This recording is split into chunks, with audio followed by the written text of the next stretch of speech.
Buongiorno, principi e principesse, e benvenuto al Simple Joys Podcast. What is Simple Joys Podcast in Italian?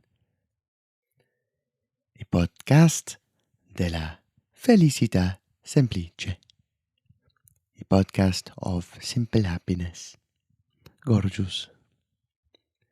Welcome back. You're back. I'm back. Or you're here for the first time, tuning into episode 13.5 of the Simple Joys podcast. If this is your first time, mad to start with part 2 of the only two-parter we've done. You are crazy. But perhaps for your wildness there will be a reward. Sometimes a bit of illogicality is no bad thing. Last episode, and a bit in this splendid episode too, Lars talks about the concept of a life manifesto, and I think it's a gorgeous idea. I'd strongly urge you to have a little think about yours while you listen to this, and maybe afterwards have a little go at writing it down. Just one or two things to start with, and you can update it and add things as they pop into your brain hole. A genuine written down life manifesto is a great thing because it can help with decision making. My dad has always said to me, when it comes to big decisions, you only need one good reason to do something. Well, your life manifesto can serve as your bank of one good reasons. When you're facing a big decision, it can be helpful to hold your life manifesto next to it and decide, do they match up? Is this decision going to help me in furthering these ambitions in my life manifesto? If so, you can put one foot forward with confidence. That's a bit like what faith is, I think. Faith lends people conviction in a world of confusion. Next week, I have no guest for you, and I think I'm going to tell you a story about faith.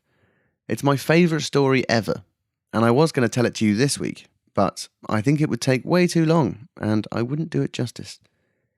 But it truly is my favourite story ever, so get excited for next week. This week, I've been thinking about my own life manifesto. I don't have one, so I'm trying to put one together. And one big thing which comes up immediately is trust. According to Dr. Lars, studies show that men should trust the people they meet about 70% at the outset. Trust can then be gained or lost from that point.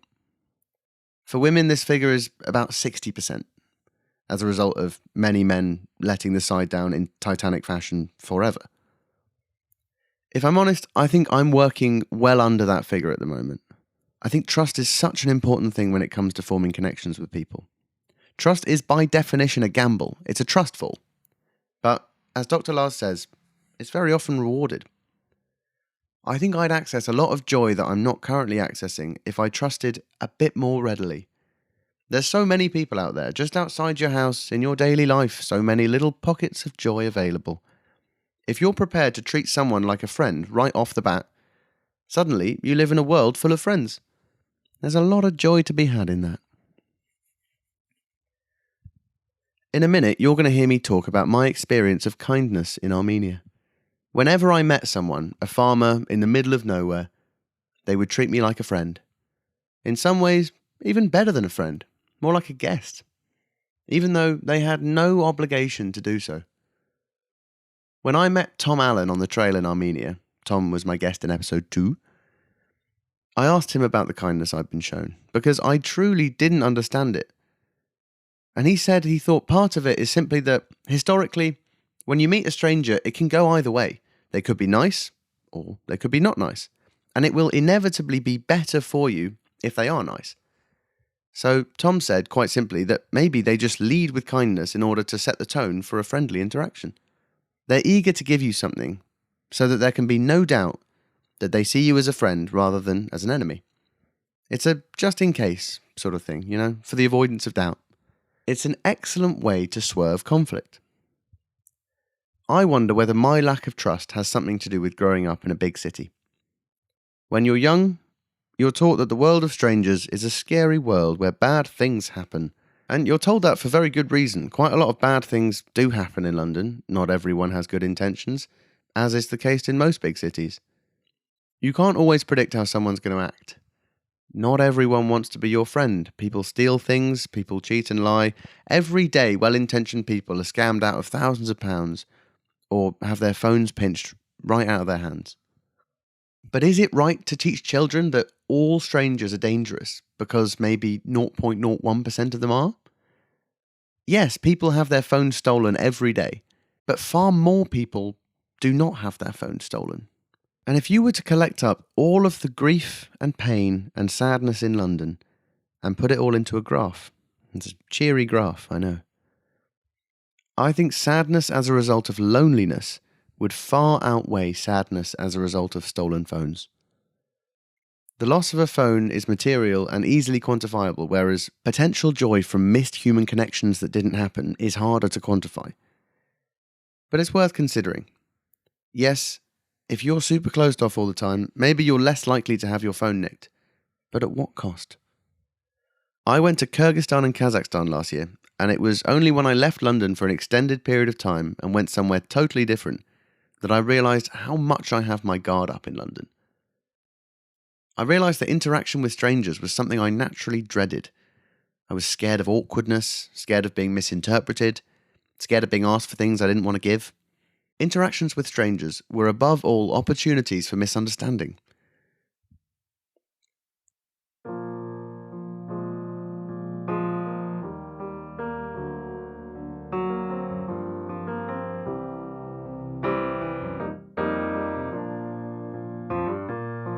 When I was in Kazakhstan, I rented a car with two friends and we drove to a high-altitude lake called Kandy Lake. You can't actually drive there. We drove to a spot about 4 hours walk away and then strode the rest of the way.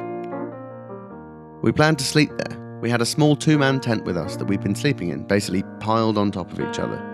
We brought the tent with us thinking we were going to a secluded spot where we could sleep under the stars at Kazakhstan's best-kept secret high-altitude lake. When we arrived, we were surprised to find it was absolutely rammed. 4x4s were able to drive right up to the lake where our rental car couldn't, so four-wheel drive taxis pulled up every 10 minutes, dropping a handful of tourists each time. The lake was absolutely stunning. The water was crystal blue, it was surrounded super close on three sides by dramatic mountains, and famously, in the centre of the lake was about 50 bare carcasses of trees, long dead but frozen in place by the icy cold water. It was an awesome place. Naturally, since there were loads of tourists, there were also loads of locals milling about selling things. There was a group of Kazakh boys picking their way through the crowds with an eagle on their hand, offering photos with the eagle, offering a drone video, one of those 360 slow-mo videos in front of the lake, all sorts. They all wore tracksuits, they all had shaved heads, and they looked to me quite imposing, particularly with the bloody eagle. We'd scoped out a great camp spot right on the lake, but we'd have to wait for all the tourists to leave before we pitched up. So we sat on a big wooden structure beside the lake and we started playing cards. We played a game called Shithead. A truly exceptional game which I've probably played about 200 hours of in my lifetime, and I'm still not sure if there is any skill to it or if it's just complete luck. As we were playing, the shaved-headed eagle boys came over and sat by us. They asked us what we were playing and if they could play. At once, for me, alarm bells were going off. These guys are here to sell things, and we're not here to buy anything. So, surely we shouldn't engage at all. I could sense that we were entering into an interaction which we may later regret entering into. They asked if they could play, and instantly my friend Will said, sure. I was impressed and a little bit ashamed. He and I had grown up in exactly the same surroundings, and I thought had always been very similar in our behaviours. But he had just moved to the other side of the world for a year, and he'd been living out of a rucksack in hostels for 3 months.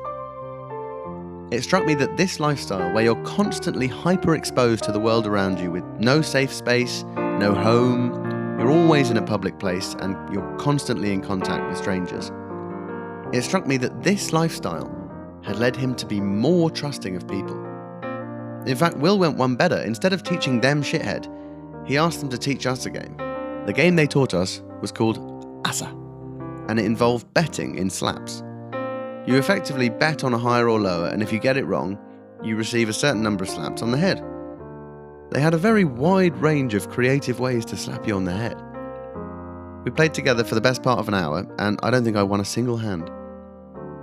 It was fun, and I knew it would be a memorable experience, but I don't think I was even at 50% trust yet, and I definitely remained on edge. And perhaps not just because I'd been slapped on the head about 100 times. I was still wondering when they would try and sell us their stuff. And then, as I was pondering possible escape routes, I saw one of the Kazakh boys hand the eagle to our friend Louis. Right, here we go, I thought. We've been suckered in, and now we're going to get photos, we're going to do all the stuff, and then obviously, and perhaps even justifiably, they're going to present us with a bill. The eagle was passed round, and initially I declined. But Will said, "Oh, go on, Joe, hold the bloody eagle." So I did. I got a photo with it. The evidence was there. These men sell eagle photos, and it was pretty undeniable that I had had one. Then they got the drone out. Suddenly, we were all walking along the pontoon over the lake with a drone flying high above us, taking wide, sweeping shots of us with the incredible lake backdrop behind us. I shuffled along awkwardly and wondered how much this would cost. It turned 5 p.m, 6 p.m, 7 p.m, and we carried on hanging out with them. They didn't sell a thing to anyone after they met us. They didn't leave our side. Finally, the boys told us they had to go, but that they'd be back in the morning. After they left, Will and Louis were saying how cool that was and how lovely they were. I didn't say anything, but I wondered whether either of them had had any of the concerns I did.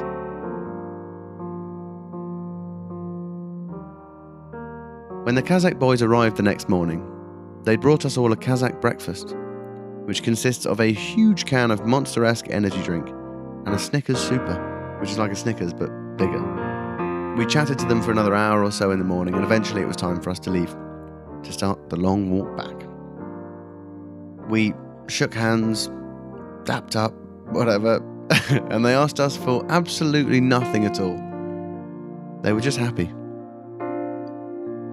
I see now that these were boys who, whether they knew it or not, whether they would have phrased it like this or not, they were boys who understood the value of human connection.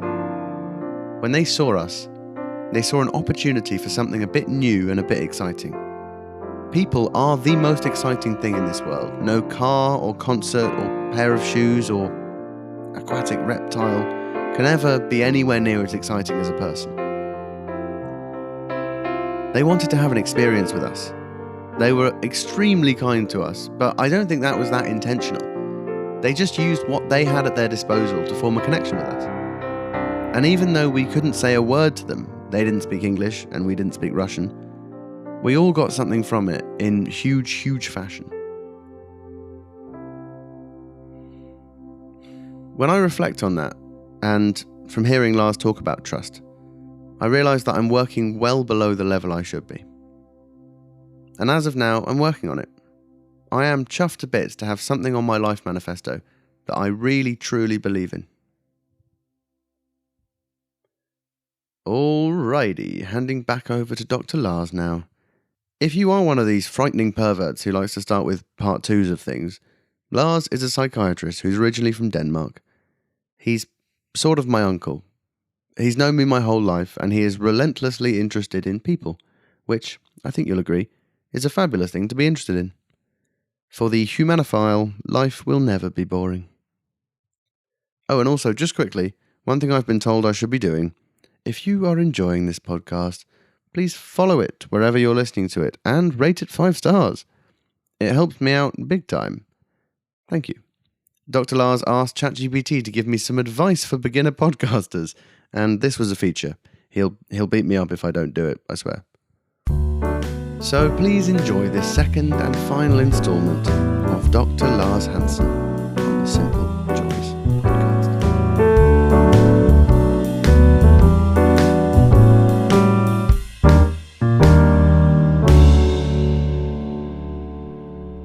When I was in Armenia, every time I would see someone, say a man leading a flock of sheep, they would see me, huge bag on, yeah, and always they would come over, shake hands. We don't share a language, but I knew enough to be able to say where I was going, where I was from, that kind of thing. And every single time, they would search through their pockets for something to give me. That's very moving.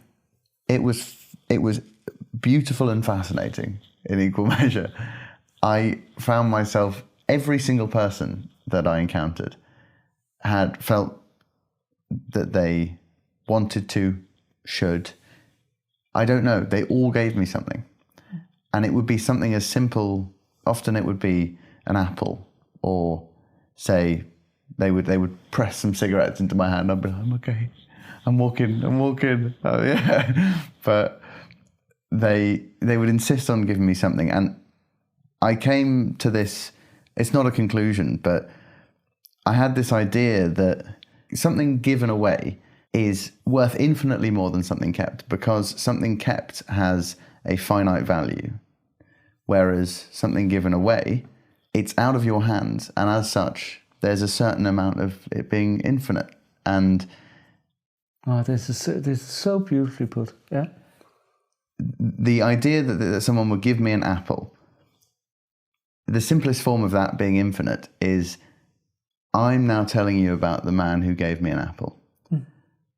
And that man has expanded himself beyond the world in which he lives, which is the same sort of 20, 30 kilometer radius in rural Armenia. Yeah. It's part of the human evolution to realize that giving something to others, that is an essential part of what it is. And I think we're all driven, I sadly am, by selfish impulses. I want things for myself. But actually, whenever I manage to overcome those impulses, I feel stronger, I feel more alive. Yes, and it really is something that I would love people to experiment with. And just like you on some travels I've had many years ago, I have met kindness that I will never forget, even when I didn't deserve it. I once stayed, my Spanish it's still very limited, but it was even more limited at the time. I was staying with a very poor family out in the countryside in Chile. I was traveling around there. And I'd taken a shower from this family's shower, and I got a massive electric shock from it. And I was so peed off. And the next morning I told this guy, I think he understood I had an electric shock, and blah, blah, blah, blah, blah. And I put down it was very, very cheap, something like £10 or maybe less. And I marched off in a huff. And an hour later or so, I was at the local bus station waiting to be picked up by a bus. And somebody stole my wallet. I didn't see it out of my backpack. And this guy, he was sitting there waiting for the next customer, my ex-host there. And he came over and talked to me, and I knew 50 words of Spanish at the time. Took me to the police station, and the wallet was gone, but they helped me then to connect with the Danish embassy, and so I could get some card and things like that. And he was under no obligation to do so, and I had not been nice to him. I had said something to him about his shitty shower, and I don't know what. But yet, it was an enormous gesture of kindness. And I would love to, if I could find him, I wouldn't be able to now. I would love to hear. He wasn't much older than me, and I was a very young guy, so he wasn't a very experienced human being, but yet there was a lot of kindness. Mm-hmm. And I would love to hear whether he could remember that if I could find him again, and what it's done for him. Interesting, yeah. And just to ask, why?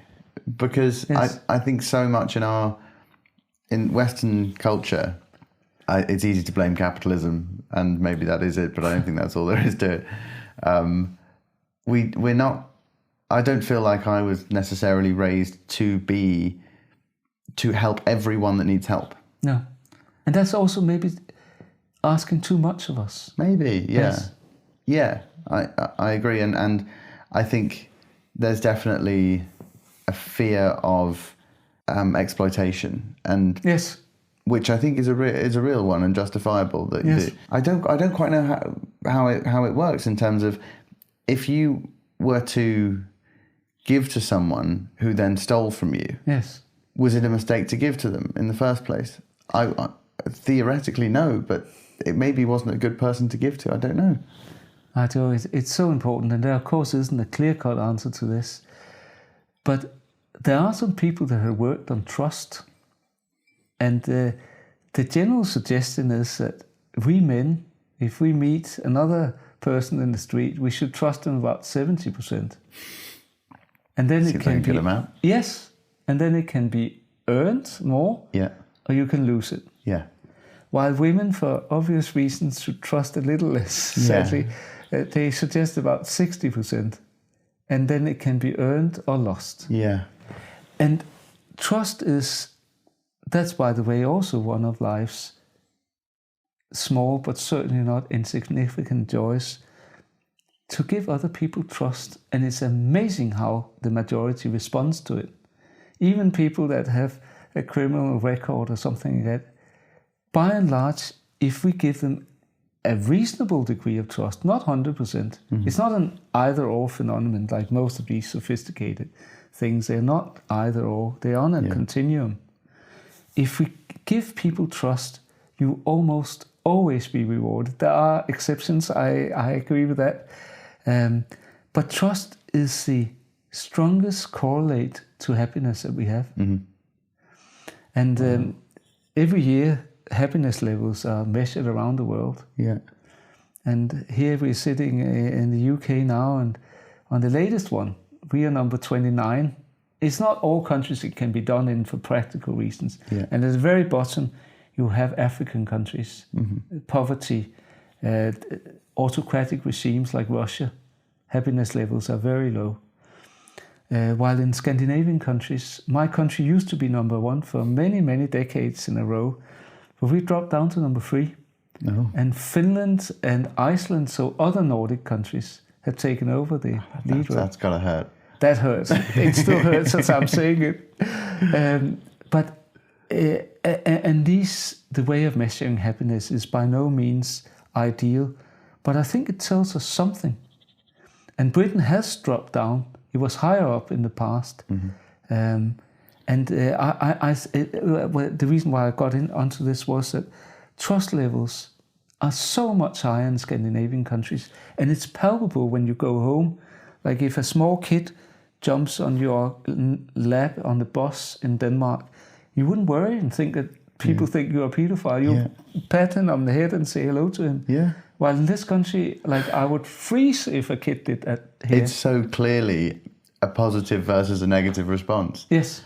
And I totally see that. It's fascinating to hear you say that trust has such a link with happiness, because that, for me, just reiterates how important interpersonal connection is to happiness. Yes. But it's not important. It's a key. Yes. It is a key. All the other things are subservient to the way we relate to each other. Fascinating, because I've talked about the concept of time spent with other people being a simple joy or not.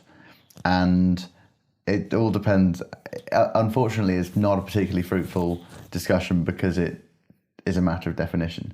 But I do think that smelling the smell of the forest after it's rained is a very different type of joy to time spent with other human beings. It's more complicated. It's more complicated. Much more complicated. I have read some Jordan B. Peterson, and sadly, I think he's lost it recently. He is a phenomenally intelligent human being. There's no doubt about that. But he's also very shrill and says a lot of very strange things now. But he wrote a book called 12 Rules for Life. And I would encourage people, I don't agree with all the rules, but they are very good, some of them. And one of them is talking about people and relationships. It's a rule that I'm afraid I didn't think about before I read it, maybe 10 years, not quite 10 years ago, 8, 9 years ago, I think. And he says that you're allowed to surround yourself with people that want the best for you. That had never occurred to me before. You don't have to be friends with everyone. You can actually try to, and I think we should think about who we surround ourselves with, because we become, a little bit of us become what the other people are. Yeah? Yeah. So we can be selective, in other words. But still, relationships are complicated. But I will reiterate what I said half an hour ago. We have no choice. We must relate. as if our life depended on it, because it does. It actually does depend on it. And we can throw our lives away behind those screens there and sit and think, yeah, I spoke to someone from San Diego today. Yeah, good luck with that. It's not completely valueless, but it has so much less value than actually seeing people in person and trying to figure out what is he or she's thinking. What's the next story that this person is going to come up with? And that makes so much sense when you consider... I like talking about faith in general and religion by extension, but I'd say my interest is primarily in faith. And I think that the reason why faith exists and is so powerful is because of how hard and complicated life is. Yes. And there is something so simple and valuable, so obviously valuable about me experiencing life up here in my head, being able to, as much as is possible through language and communication, compare with you. Yes. It's so clear that would give me a sense of solace, a sense of, it would make me feel better to know that there was someone else who understood. And I don't really understand why that is. But the feeling of not being an island. Yes. You've thought about so many things too. And we are constantly trying to create bridges towards each other because we are imprisoned in our own skulls. And the listeners can't see that, but I've got a picture of Sigmund Freud here and he was an old crook in many ways, but he was also a genius here in my office. And he rediscovered that, but the Catholic Church had known this for centuries before with confessions, that it feels good to relate to others and say, how do you experience this? And we've only got this, like, that's one of the reasons why I'm not so keen on Christianity or that thinks that we're going to survive our own death. Like, scientifically, of course we're not. And we have to make the most of this one. And that's maybe also why our lives gain value, because we're unlikely to have this chat in 100 years' time. You may live to your 124. That's actually possible, but I think Dr. Hansen will be gone by then. So we have to make something of this moment. And every one of us, you, me, our listeners, it's our human responsibility to try to make the most of our lives. And that can feel pressurized, but defining what do I want to do with my life, so writing a life manifesto, not a 10,000 word essay, just some bullet points, and trying to strive to get towards these goals. We won't achieve them all, but having a sense of direction, being a collector of small joys, relate to other people and try to think about what impact did I have on that guy or on that girl? Why did they turn away, or why did they seem interested? So we can actually better ourselves in our relationships. That is actually on my personal life manifesto, constantly improving my ability to relate to others. Having those kind of things and we learn when we go to school, we learn math, you learn German, you speak fluent German. We learn so many things, but very few people, if any, talk to us about how to live a meaningful life. Yeah? And I hope that your podcast will go some way to address this. And I think people are desperate for this. That's why they read Jordan B. Peterson and become manosphere people with Andrew Tate or some other silly things. Absolutely, and it's the same reason that it comes from the same place as any faith, and it's a desire to feel like you understand. Yes. And I suppose are understood, and taken in by other people. Yeah, and that comes back to the concept of trust. And I found that it gives me some security when I feel something. It feels nice to assume that I'm not the only one, even if I don't know that that's not the case. Yeah. It feels like a productive thing to say to myself, if I'm feeling this, then it is a human thing to feel. That's right, yeah. Yeah, and then I suppose you can go out and compare and talk about it, and but I think in terms of a life manifesto, which I think is a really lovely term, and I suppose without really knowing it, I'm sort of trying to figure out my own. We all should be. Yeah. And I wish I'd known it at your age. Yeah. Well, I think I'm sure it's a lifelong thing. And yes, and I actually updated just like it's nothing. There's no scientific evidence for what I'm talking about now, but I can update it anytime. But at least once a year, I sit down and some of them they've been there for the last 17 years. I think I started it something like 17 years ago. Yeah. And it's surprising because we talked earlier on outside of this interview about setting boundaries, and I am notoriously poor at it. But having done that life manifesto, I do try to align what I'm actually doing with this. So if people ask me to do a research project or do a talk somewhere, I try to think, does it actually fit in with my life manifesto? And I think I am at least marginally better at saying no if it doesn't. Yeah. So it creates some clarity, but remember, life is bloody complicated for all of us, and we are fumbling around in the dark to a large degree.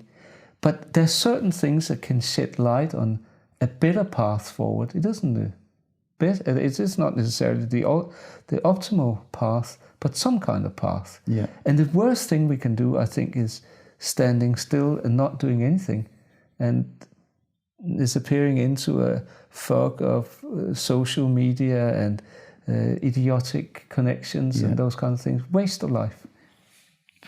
But within that, there is, I say contradiction in inverted commas because I don't think it truly is a contradiction.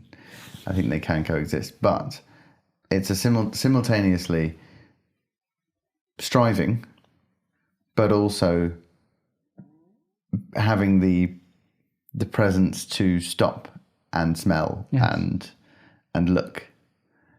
And so you need to be able to be moving in a direction without that being completely all-consuming. That reminds me of a poem of one of your fellow countrymen who actually lived as a tramp most of his life, William Henry Davis.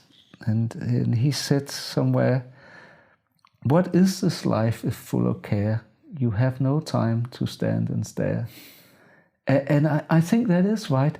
But at the same time, having some kind of direction, not that your parents have made, but that you decide yourself. Yes.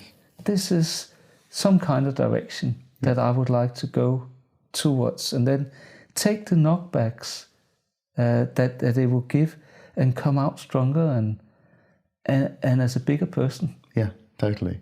Yeah. And one thing that I think absolutely chimes with that, I'm at a stage of my life where I'm not quite sure what I'm going to be doing next month. And soon I hope my life will begin to look like what it will be in the future, I suppose. Yeah. I'm not in a hurry, but I think that would be nice. And I talk to my dad quite a lot about, he often asks, whose life do you like the look of? Whose job would you like to have? Question. Yeah, absolutely. And I find that question quite hard to answer. But what I find easier to answer is, what sort of person would I like to be like? And what are the traits that I would like to have? One thing that has led me to recently is starting to do stand-up comedy, because I have so much respect for someone who can go out and perform themselves, to show themselves to a full room of people, and for that room of people to not enjoy it, and for that person to be able to come off stage and think, I know that I'm good, and I know that was good, but at the same time be able to improve. That contains a contradiction of you improve what you're doing, because obviously the best thing about stand-up, I suppose, is that you get the instant feedback and you can understand how to improve.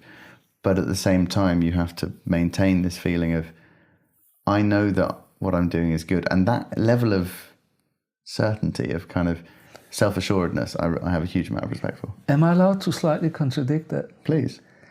So first of all, I think you would be ideally suited as a stand-up comedian. I really think you would, with all your experience, having performed since you were very young, musical performances, your intelligence, your knowledge about things. Because actually it's a real sign of IQ to be funny.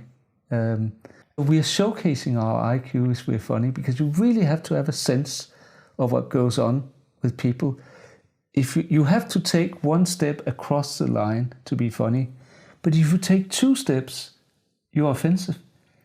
So it takes a lot of sensitivity and being able to read the house. So the certainty about I'm good enough, in fact, maybe we're not good enough. And maybe that's what we should respond to. Like, I'm not a comedian, but as you know, I do quite a lot of public speaking. Yeah. And I think what you said there about, I think people actually are not that interested in hearing what I'm saying, but they're interested in feeling who I am as a person. Yeah, absolutely. And you are very good at coming across in a genuine way. And I think people, when I do these public speaking things about some psychiatric business, most of it, or these kind of things about how to live a good life, I think they are maybe listening somewhat to what I'm saying, but more trying to figure out what kind of guy is this man or this person. I think that's a very big part of success as a doctor, as a comedian, as a lawyer, as anything you do, that people actually get a sense of who you are and that you take them in. I often think about why people want to pay to see me here as a psychiatrist.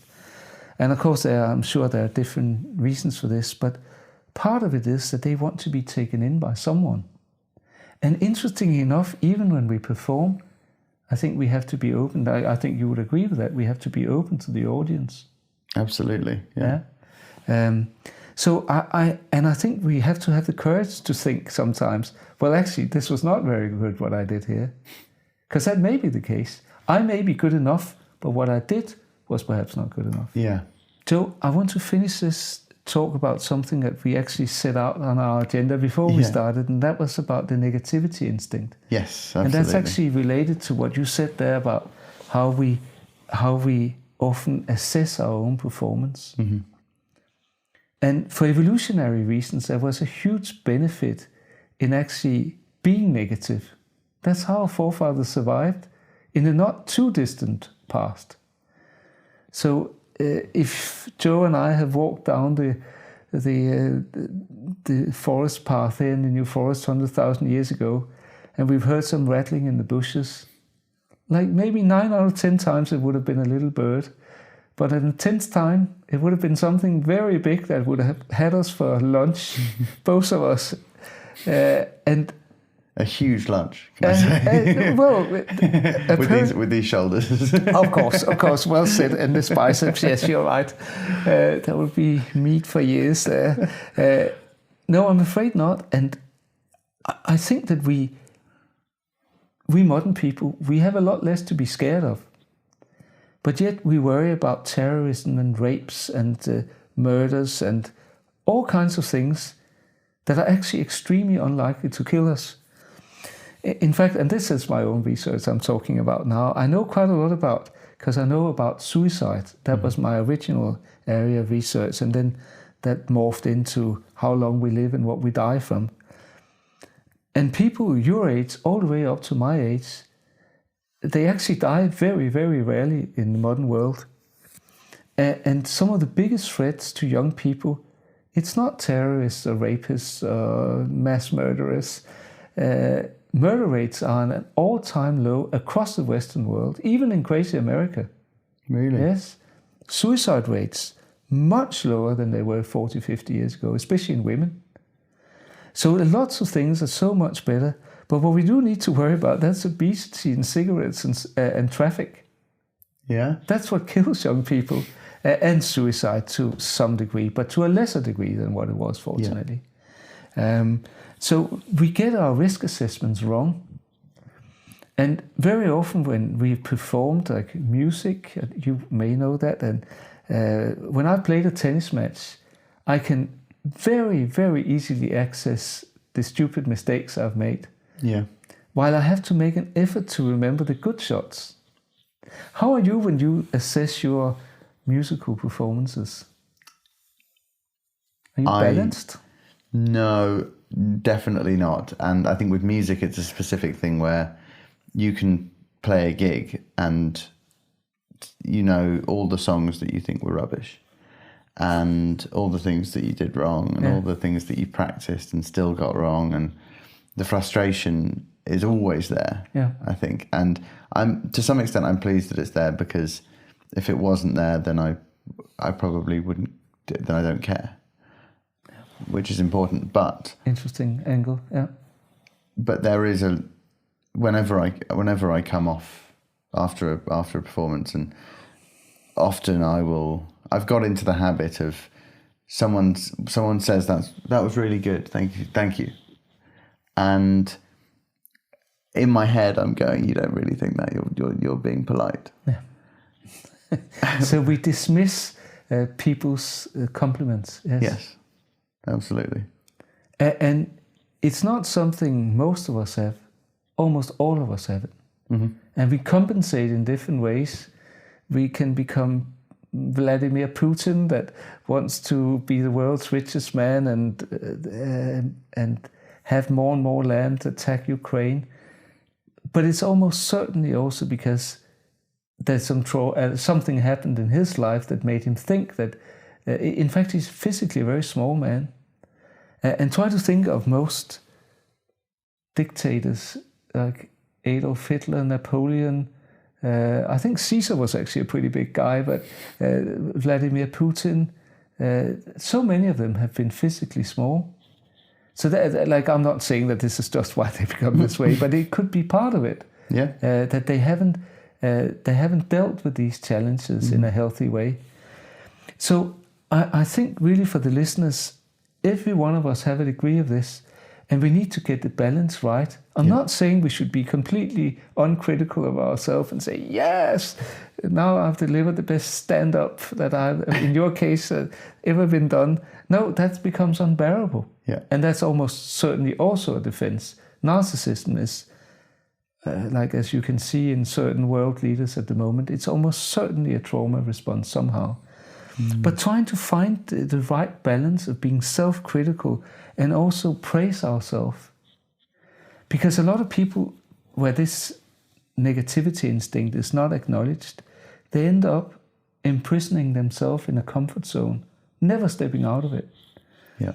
And the comfort zone doesn't deserve that name, because the walls crashes in on you. Comfort zone becomes smaller and smaller. So when you were doing there in Armenia, you weren't out of the comfort zone. You were all the way out into the panic zone when you were doing there. But we do grow from those things. Yeah. Yes. So the negativity instinct is important to be aware of in our everyday life. I have, as I told you before, I have some very beautiful young women here sitting complaining about that something is wrong in on their body, and they can't live without seeing a cosmetic surgeon or something like that.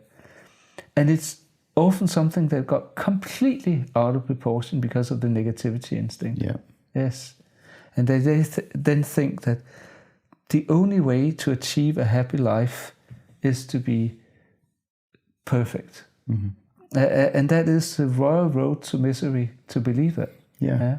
Well, I've often, weirdly enough, when I was in Armenia, I took a few days off in the middle, and I hitchhiked down to the capital and spent a few days there. And while I was there, I went to the the Armenian History Museum.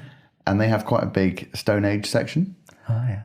I found it fascinating, particularly having just come off this lifestyle of sleeping outdoors, effectively, just walking all day, having everything I need on my back, a simplified life. I found I had quite a lot in common with the sorts of problems that a Stone Age person would be facing. And the further I got through the museum, which was in chronological order, the harder I found these things to understand. In the Stone Age section, you've got a selection of stone tools.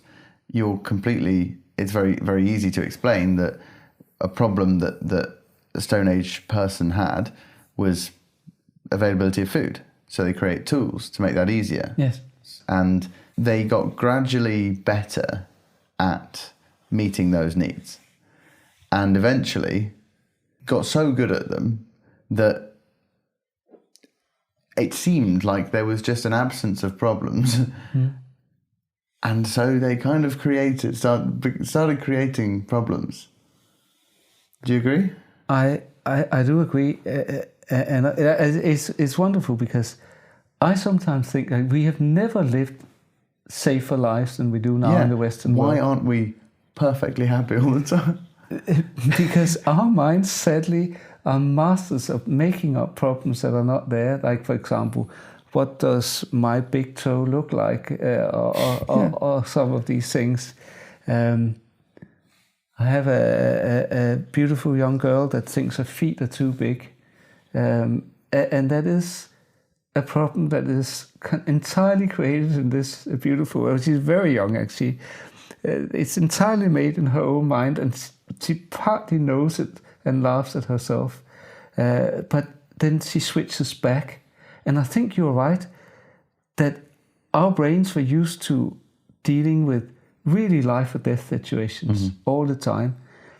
And the modern brain makes relatively mundane problems into something that appears to be life and death when it's really not. Yeah. Like, for example, the size of my feet, or what my nose looks like, or why somebody didn't like my photo on Instagram, or something like that. Or my unread WhatsApp messages. Yes. Literally the bane of my life. Yes, absolutely. Absolutely. Yeah, you mentioned that it sometimes keeps you awake at night. Yeah. Just worrying about these problems that are so easily resolvable. Resolvable and minuscule. But they've turned into... A part of our brains think that this is a life and death matter, whether I read Lars's messages from last week or something like that. No, it isn't. Yeah. Yes.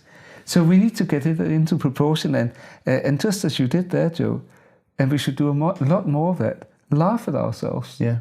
Because however a wondrous object our brains are, and they really are wondrous, they're prone to mistakes and they're full of rubbish and bullshit. Yeah. Most of the time. And not most of the time, but often they are. Yeah. And particularly, I suppose, in a world that's changing as quickly as ours. Yes.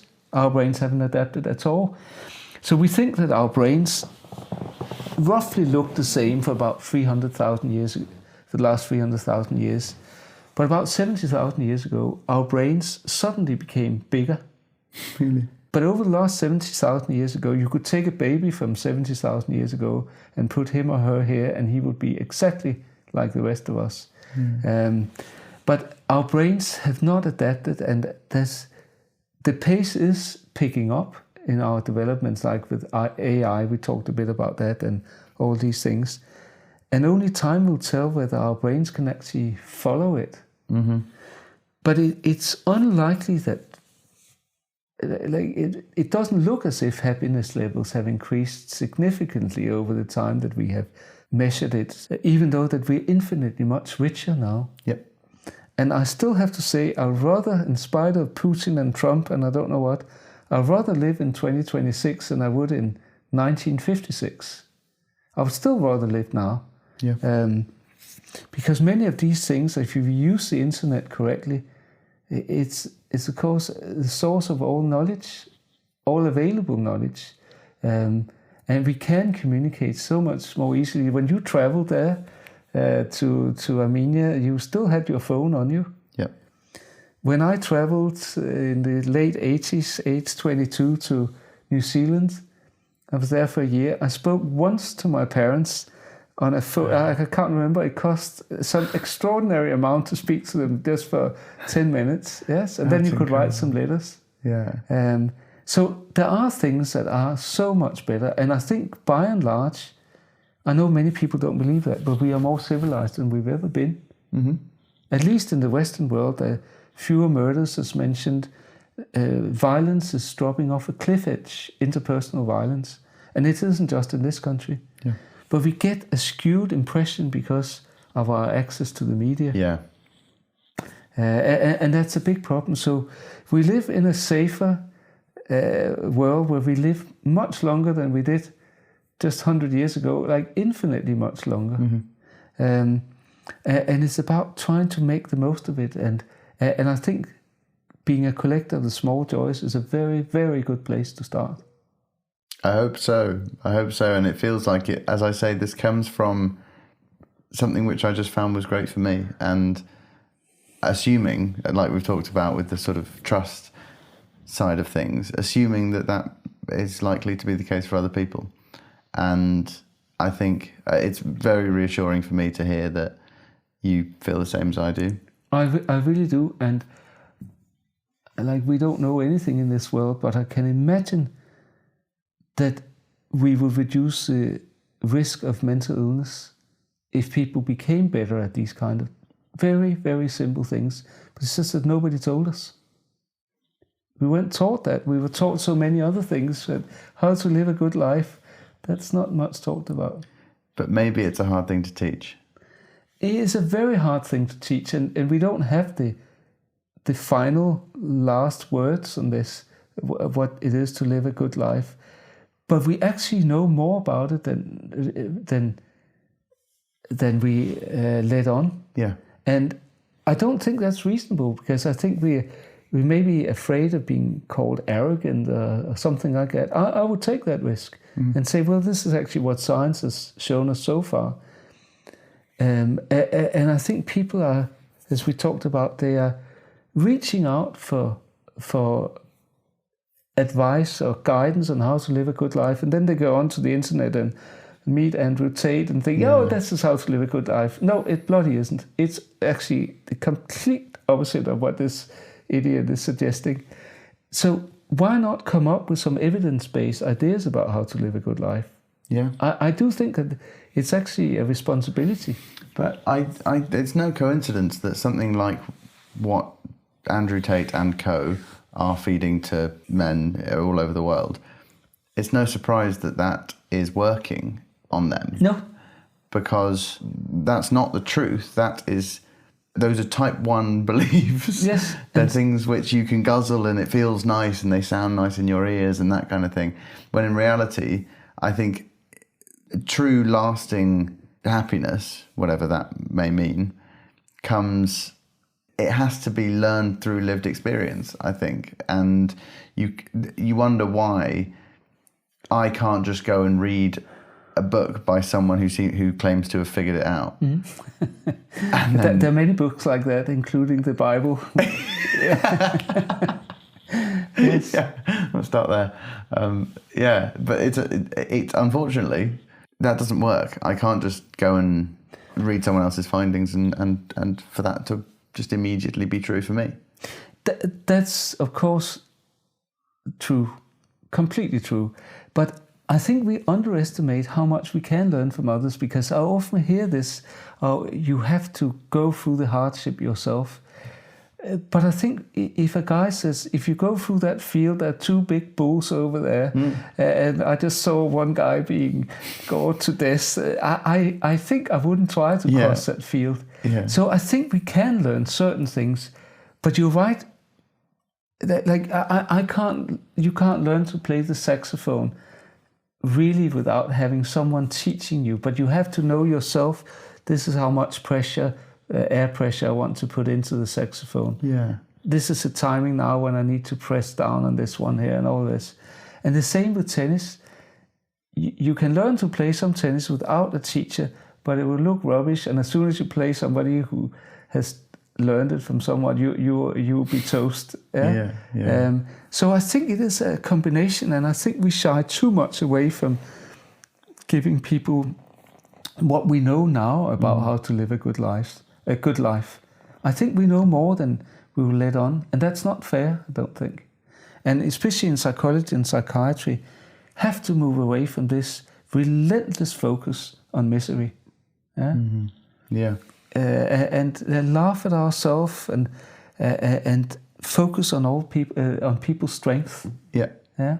As a final thing before we both fall asleep, do you find that there's an intimacy? You talk about how important the relationship between patient and doctor is when it comes to psychiatry. I can imagine reading a self-help book. If you were prepared, if you're totally open to learn something from someone else, there's a certain amount of jeopardy there. There's a risk. Yes, a huge one. Yeah. You're putting a lot of trust because this is really important. Yes. Is that why the relationship between the doctor and the patient is as important as it is within psychiatry? I don't think we exactly know why it is, but you need to have broken down some kind of barrier. And I say to all my patients when the NHS patients said they don't have a choice, they have me. But when they come here the first time, I say that I'm actually at an exam now. You figure out whether you feel it's comfortable to be here, and then we don't make more appointments before they've gone home and had a thought about it. And there are lots of things that we don't understand, but I think I've tried it with this before. I've done some research many years ago, and that may be outdated now, although I don't think it is, that showed that what people were looking for, much more than a competent doctor, that was someone who was likable, warm, had nice body language. So these kind of things, and in fact, this study took me 5 years to finish, so I didn't go on to the second part, which is much more controversial. I wanted to figure out whether it meant something for the outcome, whether the doctor liked the patient. Because we're supposed to like everyone. It's fascinating. Yeah, it's fascinating. We're supposed to like everyone, and of course we don't. Though I have to say, I do love, not just like, but almost love most of my patients. Well, there's some exceptions.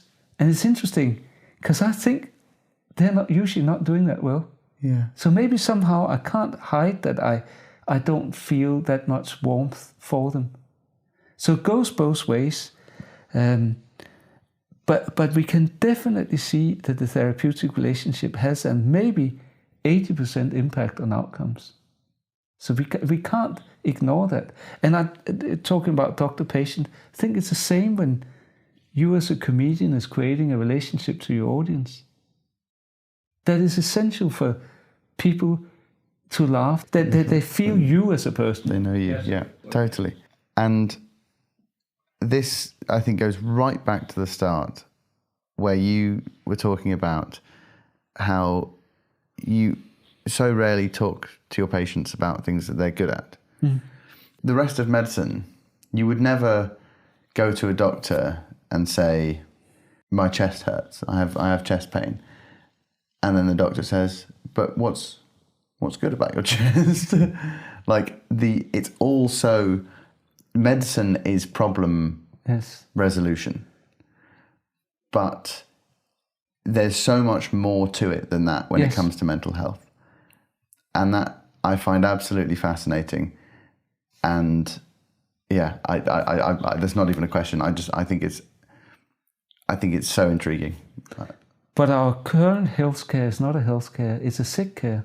And we need to turn it into more about prevention, more about recruiting people's own resources, connecting our patients with other people. You talked about not wanting to be alone.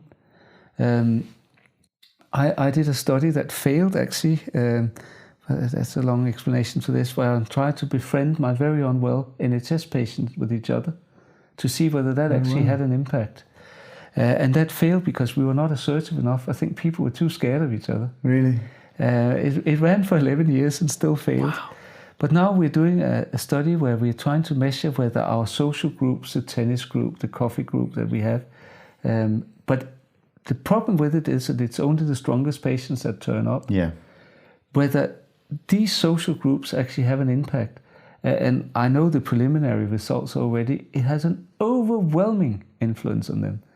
They love it. And why we've not used these untapped resources in the past, it's nothing short of scandalous, really. Just filled our patients up with medications. And they do work sometimes. I'm not saying they're not, but they certainly have their deal of side effects. Yeah. And that's not something that is widely educated on. How we hear when we're kids about 5 a day, you hear that you kind of you should remain physically healthy, but it's in exactly the same way we have a responsibility to ourselves to to look after ourselves by doing these things. Yes, we do. And it is not just for people who are already sick. It's for everyone. It is for everyone.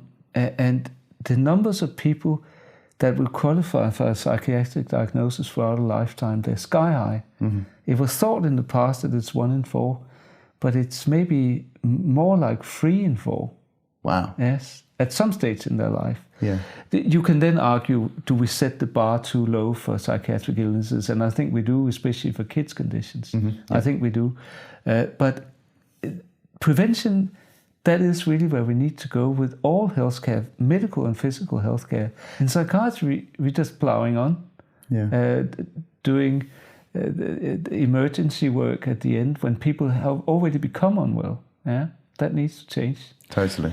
Joe, this was such a good evening. Oh, Lars, I've had a wonderful time, genuinely. I really did too, and got to know you better and felt much closer to you, Joe.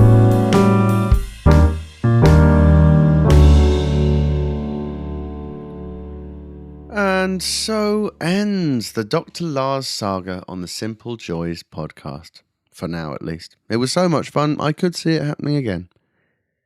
At the start of this episode, I said that Lars is sort of like my uncle. And that is true. He knew me when I was a baby. And he's seen me at every stage throughout my growing up. And as I said in the last episode, he has memories of me which I myself do not have. Which is pretty cool and pretty interesting, and it's something that maybe I'd like to go into in greater depth at some point. But my closing thought for this Simple Joys chapter is this.